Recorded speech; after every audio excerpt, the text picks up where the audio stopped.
Hello guys, welcome to success point Jaipur. आज का हमारा टॉपिक होने वाला है राजस्थान की प्राचीन सभ्यताओं में आहड़ की सभ्यता। हमने पिछले वीडियो में पढ़ा था कालीबंगा सभ्यता, आज पढ़ेंगे आहड़ की सभ्यता। सबसे पहले देखिए आहड़ जो सभ्यता है वो कहाँ स्थित है। स्थान देखिए, वो है उदयपुर।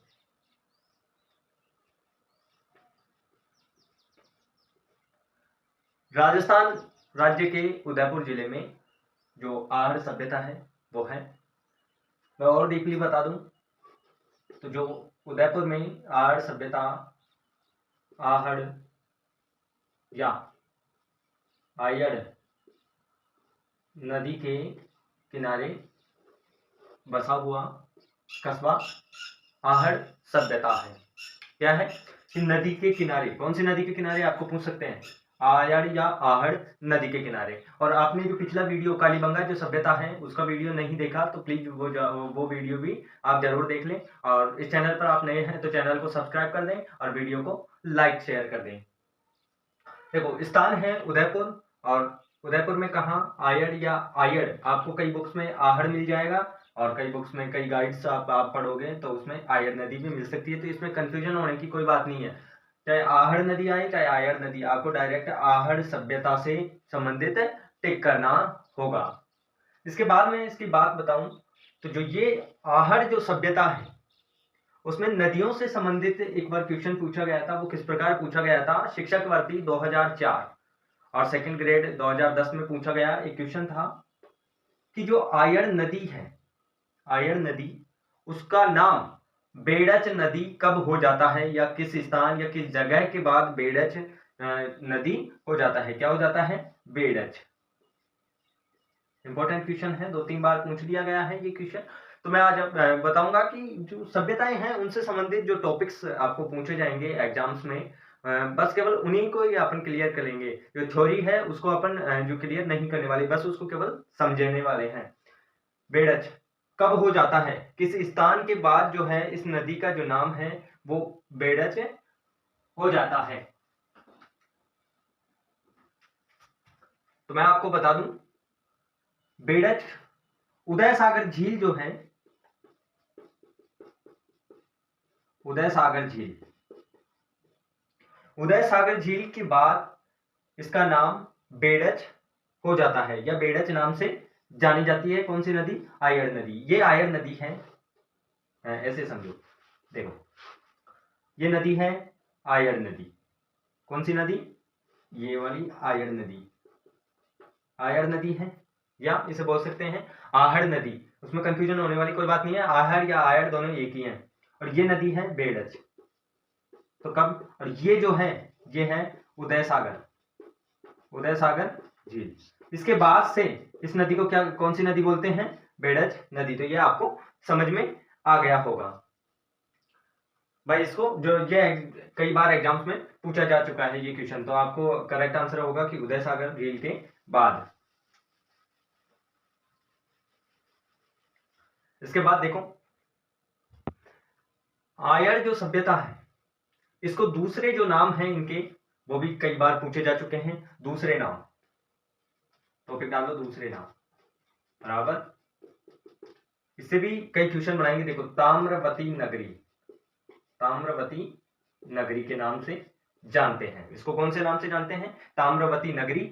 दूसरा नाम है इसका धूलकोट।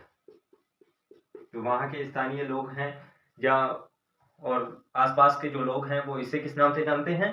धूलकोट और ताम्र नगरी इनके उपनाम हैं। अब ताम्र नगरी, यहां से देखो ताम्र नगरी से क्वेश्चन बनेंगे। ताम्र नगरी यदि आपको दिख जाए कहीं तो वो होगा आहड़ सभ्यता। ताम्र नगरी इसे क्यों कहते थे? क्योंकि ये तांबा उत्पादन या तांबा का प्रमुख केंद्र था। कौन? आहड़ सभ्यता। तो इसलिए इसको क्या कहेंगे? ताम्र नगरी। तांबा का प्रमुख केंद्र होने के कारण इसे ताम्र नगरी कहते हैं, इसे आहड़ सभ्यता को। आगे बात करते हैं। देखिए अब बात करेंगे इसकी खोजों की। खोज और खनन,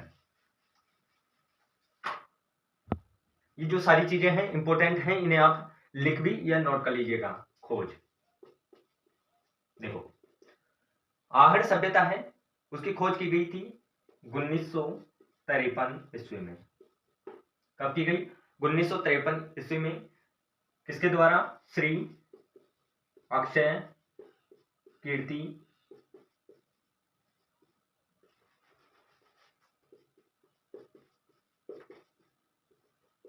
जी के द्वारा, श्री अक्षय कीर्ति जी के द्वारा सन 1953 ईस्वी में आहड़ सभ्यता की खोज की गई। देखो इसके खनन की बात की जाए, किसकी बात की जाए? खनन की। इसका खनन किसकी देखरेख में हुआ, किसके द्वारा करवाया गया? तो 1956 ईस्वी में श्री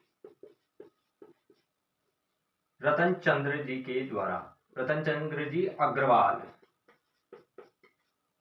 की देखरेख में करवाया गया।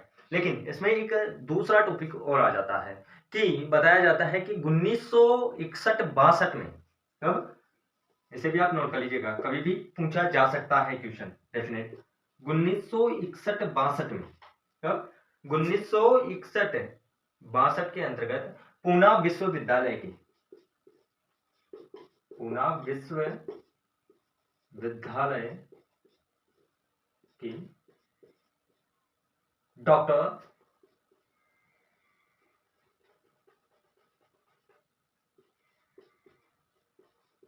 हसमुख धीरतलाल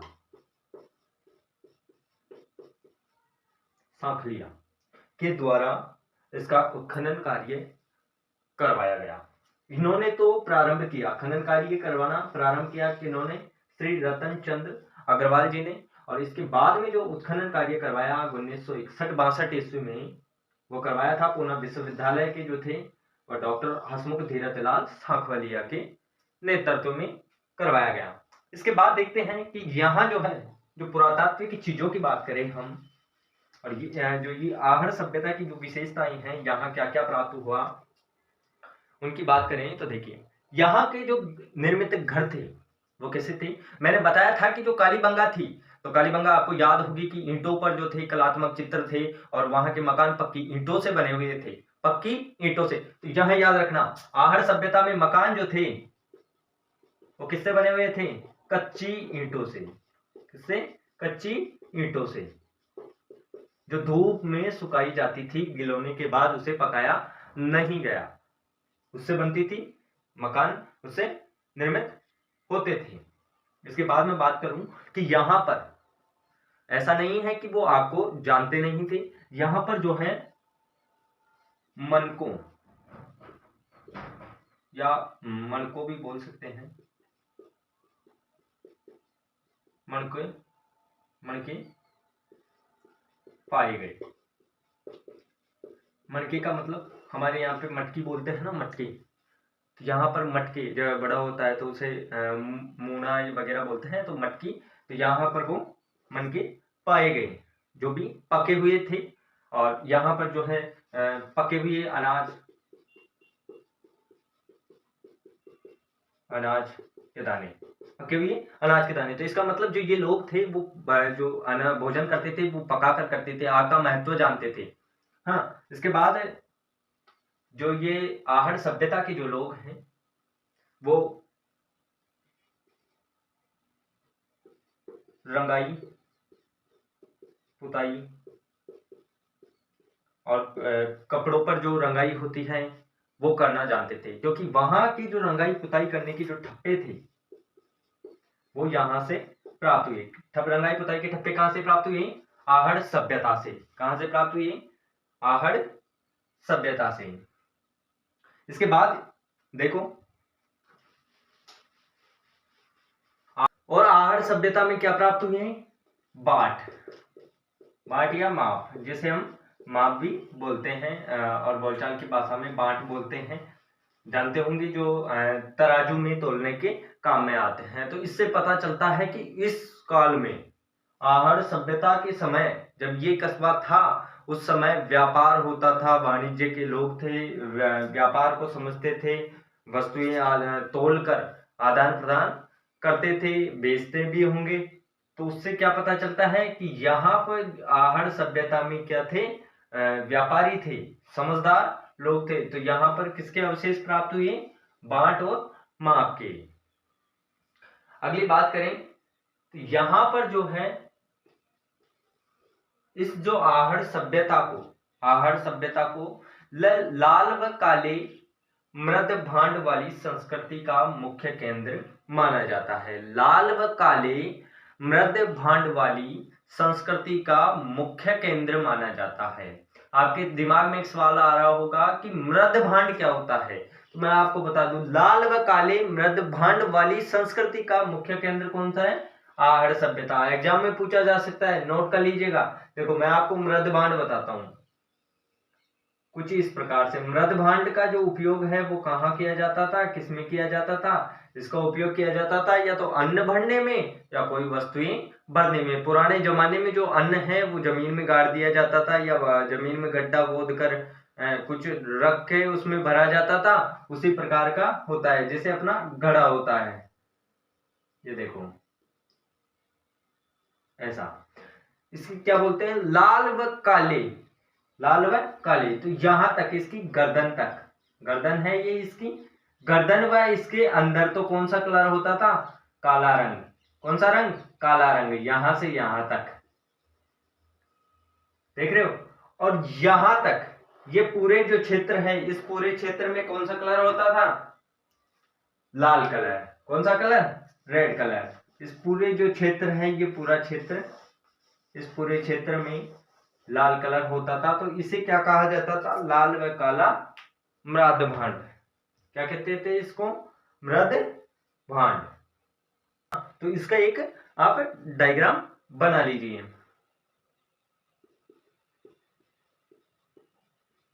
मृद भांड। मृद भांड में मुख्यतः अनाज रखा जाता था। क्या रखा जाता था? अनाज। ये भी आप याद रखना। और आप मेमोरीज में याद करने के लिए यहां पर तो लिख लेना काला रंग अंदर और यहां, इन दोनों जगहों पे,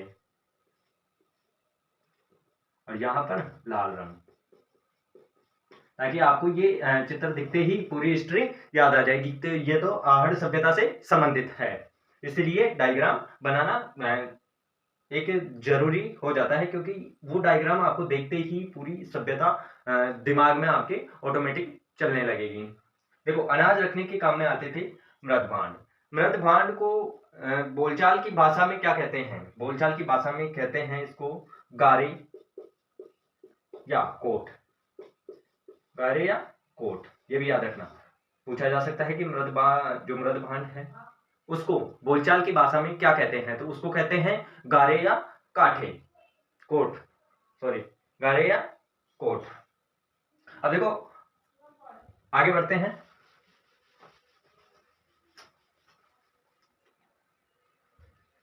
जो आहड़ सभ्यता के लोग थे वो कृषि से परिचित थे। मैंने पहले बताया था कि जो कालीबंगा सभ्यता है उसके भी लोग कृषि से परिचित थे। दोनों को साथ में लेकर, पूरी सभ्यताओं को साथ में लेकर चलेंगे। कालीबंगा हमने पढ़ ली तो उसको भी साथ साथ में रिवाइजन करते चलेंगे उसका भी। तो देखो यहाँ के जो लोग थे वो क्या थे? कृषि से परिचित थे।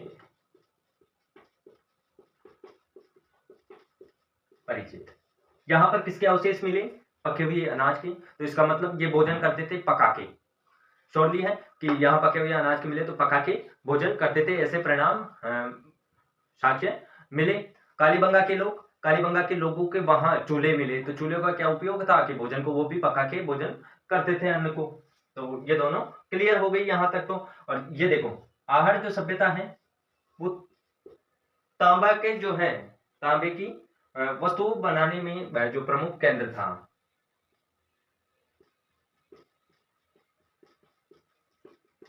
वस्तुएं बनाने का प्रमुख केंद्र क्या था? प्रमुख केंद्र। इसलिए इसको क्या कहते हैं? हमने पहले भी पढ़ा था, ताम्रवती नगरी। क्या कहते हैं? ताम्रवती नगरी, या दूसरी भाषा में धूलकोट, स्थानीय भाषा में इसे धूलकोट भी कहते हैं। याद रखना, भूलना मत। और इस वीडियो को ज्यादा से ज्यादा शेयर करो यार क्लासों को। मुहरे और मुद्राओं की बात कर रहे हैं, तो जो मुहरे मिली, क्या मिली? मुहरे। सीधी लैंग्वेज में हम बोल देते हैं मुहरे मिली 3। कितनी मोहरें मिली?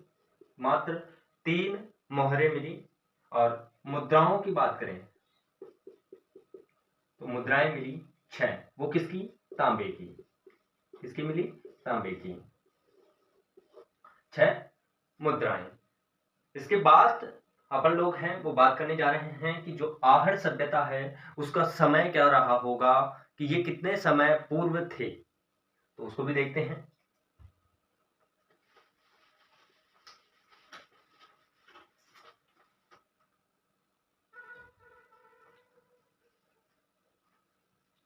देखो, डॉक्टर गोपीनाथ जो थे उन्होंने बताया कि जो आहड़ सभ्यता का काल है 1900 ईसा पूर्व से 1200 ईसा पूर्व तक माना।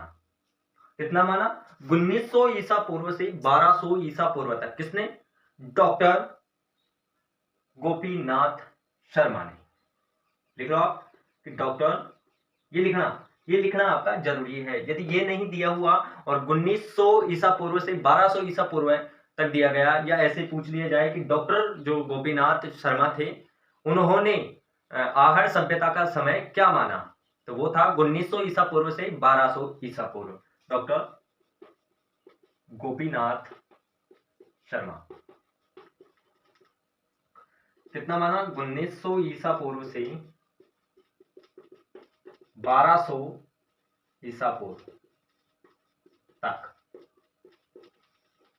1900 ईसा पूर्व से 1200 ईसा पूर्व तक डॉक्टर गोपीनाथ शर्मा ने आहड़ सभ्यता का जो समय है वो माना। Thanks for watching the video, और क्लास को प्लीज ज्यादा से ज्यादा शेयर किया करो, और इतनी मेहनत के लिए इस वीडियो को लाइक कर दें और चैनल को सब्सक्राइब कर दें।